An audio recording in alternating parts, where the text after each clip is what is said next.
When it comes to the actual investigation, the FBI will be the lead federal agency, especially as they look into the background of the shooter and his potential motive. Now, former Buffalo office special agent in charge Peter Ahern tells me that from what he is hearing, this case seems to fit the pattern of the lone wolf shooter profile, much like the 514 Tops Market case here in Buffalo in 2022. Hundreds of FBI agents specializing in evidence collection, crime scene recreation, and those reviewing all the available video from cameras and cell phones, carefully scrutinizing what occurred, and again, the focus on the suspect.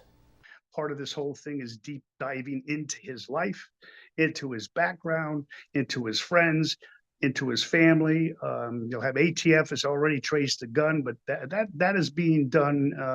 started probably in the middle of the night, and will continue on looking deeply into the shooter. They're going to try, and I heard they're having some difficulties only because this guy was kind of either wipe things clean from the standpoint of a social media profile, but they're going to look at the social media